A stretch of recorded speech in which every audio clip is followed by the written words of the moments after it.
नमस्कार दोस्तों, आप सभी का स्वागत है Shri education group SCG psychology की इस पर्टिकुलर सीरीज में, जिसमें हम आज इस पर्टिकुलर वीडियो में बात करने वाले हैं ड्रॉ अ पर्सन टेस्ट के बारे में। ड्रॉ अ पर्सन टेस्ट क्या है? ड्रॉ अ पर्सन टेस्ट किस लिए यूज होता है? यह हम इस पर्टिकुलर वीडियो में जानने वाले हैं। तो आइए समझते हैं ड्रॉ अ पर्सन टेस्ट को। जैसा कि आप सभी लोग जानते हैं, हम पढ़ रहे हैं एसईजी साइकोलॉजी की इस पर्टिकुलर सीरीज में chapter 2 of class 12th NCERT, that is called the self and personality.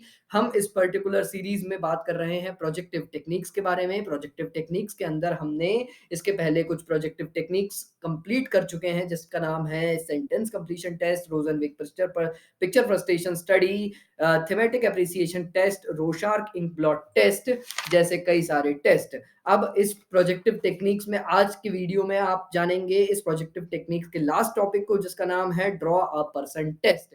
तो आइए समझते हैं ड्रॉ अ पर्सन टेस्ट क्या है, इसे किस तरीके से परफॉर्म किया जाता है।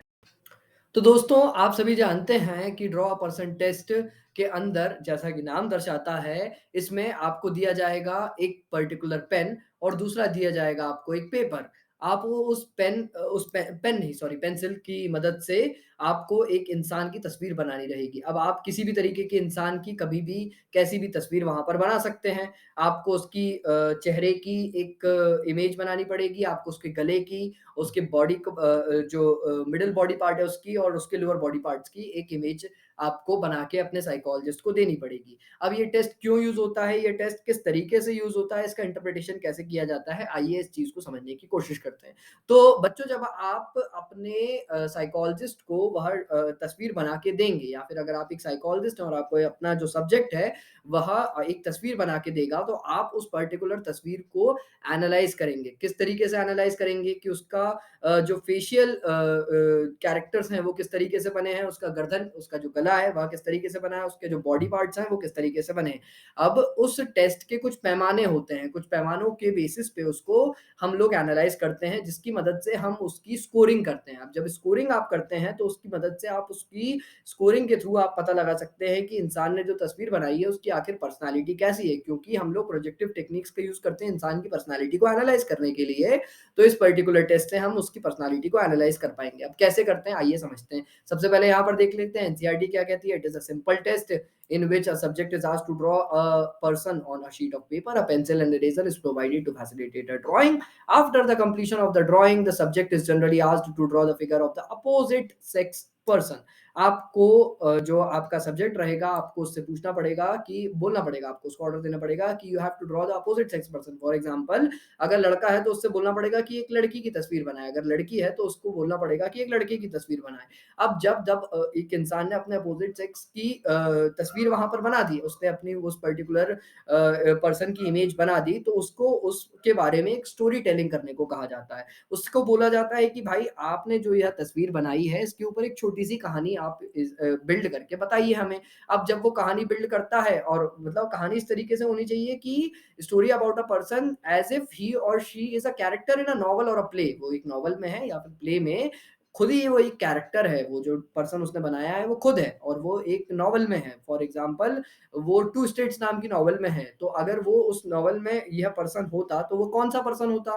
कोई चेतन भगत हो सकता है, कोई हो सकता है आलिया भट्ट हो, या फिर कोई हो सकता है कि भाई अर्जुन कपूर हो। टू स्टेट्स नॉवल अगर आपने पढ़ी हो तो आपको उसके बारे में पता होगा। तो इस तरीके से उसके नॉवल के बेसिस पे उसके कैरेक्टर को स्टोरी बनाने को कहा जाता है। फिर उसके बाद हम लोग करते हैं उस स्टोरी का इंटरप्रिटेशन और फिर उस कैरेक्टर का इंटरप्रिटेशन। तो आइए समझते हैं कि आखिर ये कैरेक्टर जो उसने बिल्ड किया है, यहाँ पर जो पेपर के ऊपर उसने इमेज बनाई है, उसका एनालिसिस किस तरीके से किया जाता है।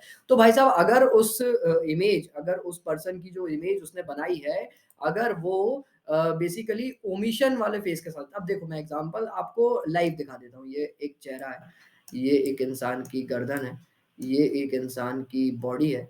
ठीक है, ध्यान देना यहाँ पर, ये गई बॉडी, ये गए उसके हाथ, ये गए उसके हाथ। ठीक है, और ये बना उसका पूरा का पूरा शरीर, और यहाँ पे बनाया मैंने इसका छोटा छोटा पैर। ठीक है, अब यहाँ पे इसको मैंने पहना दिए जूते, और ये भी पहना दिए मैंने इसको जूते। ठीक है, यहाँ पे मैंने इसकी आँख बनाई। ठीक है, ये बन गई आँख, और ये बन गई इसकी आईब्रो। अब ये नाक, और ये हँस रहा है, और ये इसके छोटे-छोटे अपन उगा देते हैं बाल। ठीक है, ये बन गया ड्रॉ पर्सन। इसकी बटन भी लगा देते हैं यहाँ पे शर्ट में। अब इसके यहाँ पे हाथ भी बनाना ज़रूरी है। ये जो बन गए हाथ, ठीक है, ये वाला हाथ की जगह नहीं है तो समझ लेना यहाँ पे भी हाथ बने।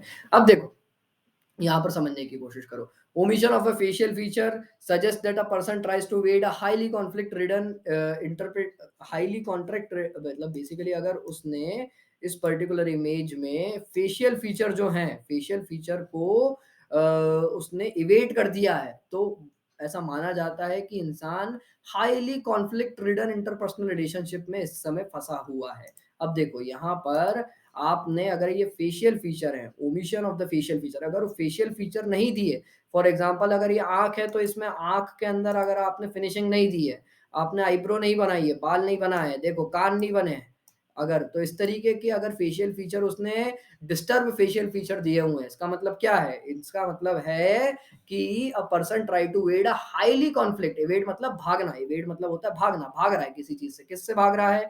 कॉन्फ्लिक्ट रिडन इंटरपर्सनल रिलेशनशिप, अपने आसपास के लोगों के साथ जो उसका इंटरपर्सनल रिलेशनशिप है उसके अंदर वह कॉन्फ्लिक्ट में है, अगर उसके फेशियल फीचर आपको खराब दिख रहे हैं तो। ठीक है, तो इस तरीके की बात आपको समझ में आई होगी, इस तरीके से एनालिसिस किया जाता है। अब एक और एग्जांपल देख लेते हैं। अगर उसने graphic emphasis on the neck suggest that the lack of control over impulses, अगर उसने अपनी जो इमेज है उसके अंदर नेक के अंदर ग्राफिक्स को एम्फेसिस दिया हुआ है, मतलब उसने अगर यहाँ पर एकदम प्रॉपर थ्रोट बनाया है, एडम्स एप्पल भी बना दिया है और एकदम प्रॉपर नेक की जो इमेज है वो उसने बनाई है, तो इसका मतलब यह है कि उसके control over lack of impulses, मतलब उसका इम्पल्सेस के ऊपर जो है वह कंट्रोल नहीं है अपने इम्पल्सेस के ऊपर। ठीक है, इतनी बात समझ में आई होगी आपको। तीसरा पॉइंट क्या है? Dis proportionately large head suggest organic brain disease and preoccupation with headache। अगर उसने सिर जो है, अगर उसने सिर बहुत बड़ा बना दिया है, सिर बहुत बड़ा बनाने का तात्पर्य यह है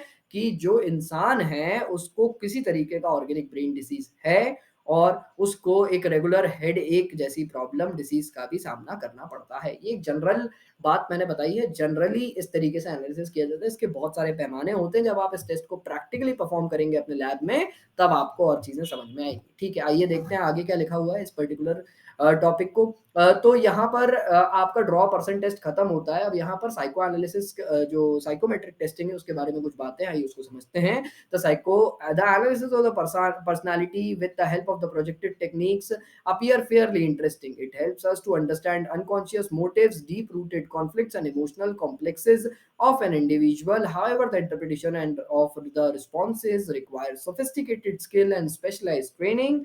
There are problems associated with the reliability of scoring and validity of interpretation, but the practitioners have found these techniques quite useful। अब यहाँ पर यह लोग कहना चाह रहे हैं कि प्रोजेक्टिव टेक्निक से हम लोग अंडरस्टैंड कर सकते हैं अनकॉन्शियस मोटिव्स को, डीप रूटेड कॉन्फ्लिक्ट्स को और इमोशनल कॉम्प्लेक्सेस को किसी भी इंसान के, और इसमें कुछ कॉम्प्लिकेशंस आते हैं, इसके लिए ट्रेनिंग लगती है, बट आज भी साइकोलॉजिस्ट हैं जो इस चीज का यूज करते हैं इंसान की पर्सनालिटी का एनालिसिस करने के लिए।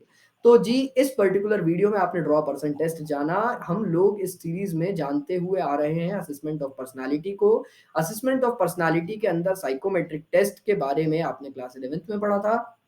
सेल्फ रिपोर्ट मेजर के बारे में आपने इसके पहले की सीरीज में जान चुके हैं। प्रोजेक्टिव टेक्निक्स को हम लोग आज के दिन कंप्लीट कर चुके हैं। कल से हम चालू करेंगे बिहेवियर एनालिसिस प्रोसेस को। तो बने रहिए इस पर्टिकुलर सीरीज में। और अगर आपको यहाँ सीरीज में किसी भी तरीके का डाउट है तो please do ask that doubts. आप अपने डाउट्स को कमेंट सेक्शंस में पूछ सकते हैं या फिर आप पर्सनली व्हाट्सएप ग्रुप पर भी उस डाउट्स को पूछ सकते हैं। अगर आपको किसी भी तरीके की क्वेरी आ रही है अपने एग्जाम से रिलेटेड, क्लास 11th और क्लास 12th के एग्जाम्स आपके जो स्कूल्स हैं वो रिसेंटली ओपन होने वाले हैं, तो अगर आपको उस पर्टिकुलर जो टॉपिक्स हम लोग पढ़ रहे हैं उसमें कोई डाउट आ रहा है तो उस पर्टिकुलर टॉपिक के ऊपर भी हम लोग वीडियो लेके आने की पूरी कोशिश करेंगे। तो आप प्लीज उस सभी डाउट्स को इस कमेंट सेक्शन में पूछिए।